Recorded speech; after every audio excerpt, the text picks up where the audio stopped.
right? So here's the next thing. How do we mount the springs? Well, notice, for example, we have the springs. These are what we call leaf springs. They are progressive leaf springs, right?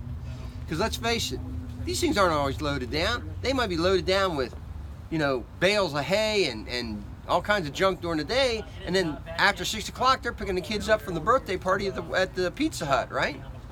So when it's heavy, when it's empty, it's riding on this top spring, right? Put a little bit of weight on it, it compresses those two springs together. Now it's a different spring rate.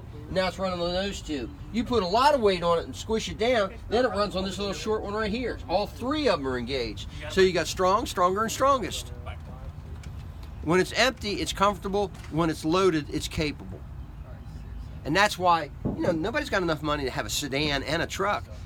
These things got to work all day and then be the family vehicle at night. And either way, they're going to be comfortable and capable. Make sense? All right, Clint. Now, I will tell you, we use coil springs on our pickup trucks. 1,500, 2,500, 3,500, Colorados as well. I'm sorry, leaf springs on our pickup trucks.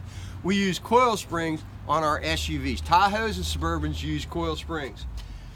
Coil springs ride a little nicer than leaf springs. If I've got my grandkids in the back of my Suburban or my Tahoe, I want them to be comfortable, so I'll defer more toward their comfort. Now, I don't mean to sound unkind, but if I have a load of wood back here, I don't care if it's comfortable or not. Yeah. I'm not worried about the wood's feelings. That's why we can a little bit more capable by using leaf springs in the back of a pickup truck. Now, here's the thing. Ram uses coil springs on their 1,500 and 2,500s. It vastly improved the ride quality. The old Rams used to have to wear a kidney belt. Yeah. Oh, I'm serious. You go over. Am I exaggerating? You go over a speed bump and it was like, boom! It was like somebody kicked you in the butt. But here's the thing. So they went with coil springs, and yeah, they ride nicer than they used to. But my friends that have Ram trucks, they tell me they don't tow as good as they used to. The problem with a leaf spring keeps this axle from moving back and forth. Really locks it down, especially under really heavy loads. I'm told that when they switch from leaf springs to coil springs on the Rams, this axle moves back and forth just a little bit. Well, remember, this is the steering wheel for the trailer, this axle back here. So if this is moving back and forth just a little bit, it means the trailer's going to be doing a little of this shenanigans. So the new Rams, while they ride nicer, they don't tow as good as the old ones did that rode so miserable. I sold a 17 Ram Saturday with 9,000 miles, and I was actually impressed with the ride.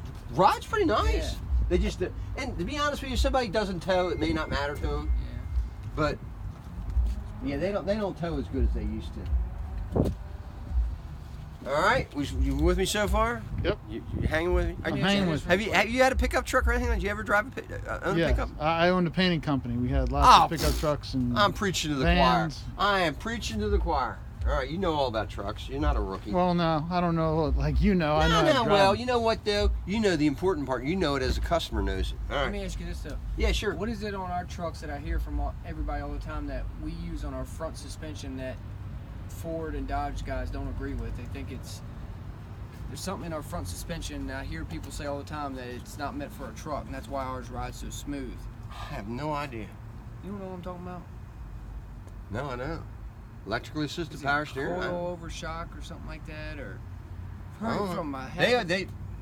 I've heard it for years. People say all the time. That's why Chevy trucks ride so much smoother. But well, they used to have a twin I-beam suspension on their trucks, which was like a beam that went from one side, and it was hinged at.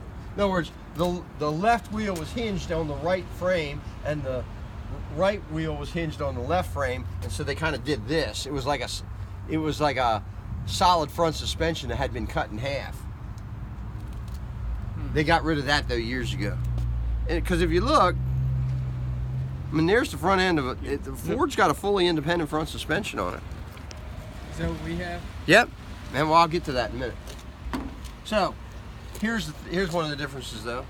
For example, Steve, take a look. See that red thing in there? Yep. That's your shock absorber. We call them shock absorbers.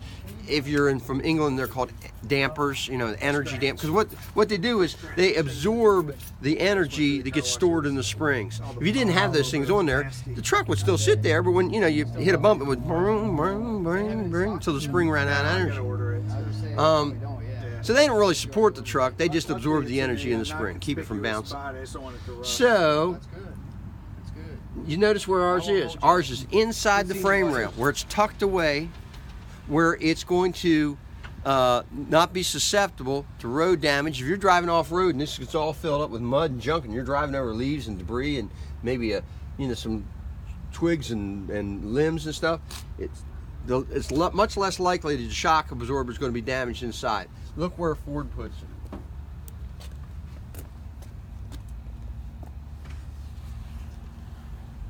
They put the shock absorber on the outside of the frame. In other words, they put their shock absorber right here. Yeah. Well, there's a problem with that, and that is they're susceptible to damage. I discovered this years ago. A friend of mine was late to a car race one time. Where you been? I hit a road gator. A what?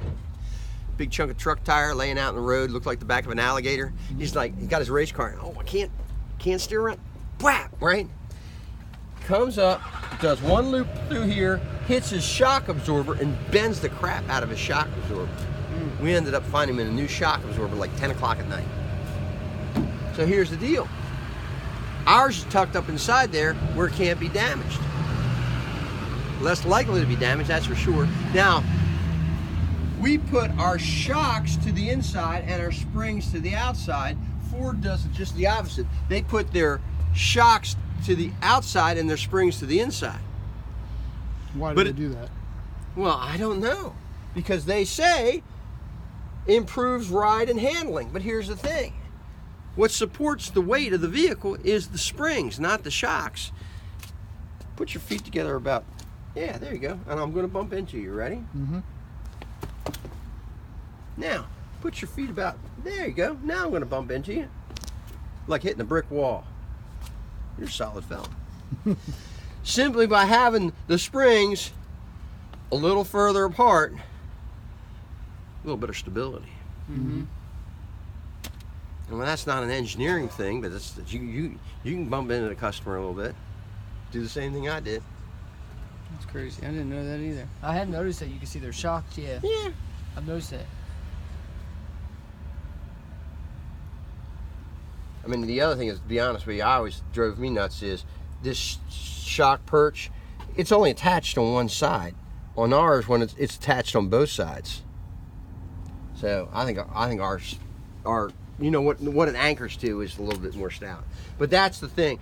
We're both using leaf springs, and I'll be honest with you, they have progressive rate springs as well. But I think our shock absorber arrangement is a better deal than what the Ford folks are using. You with me so far? Mm-hmm. All right, does this make sense? Yes.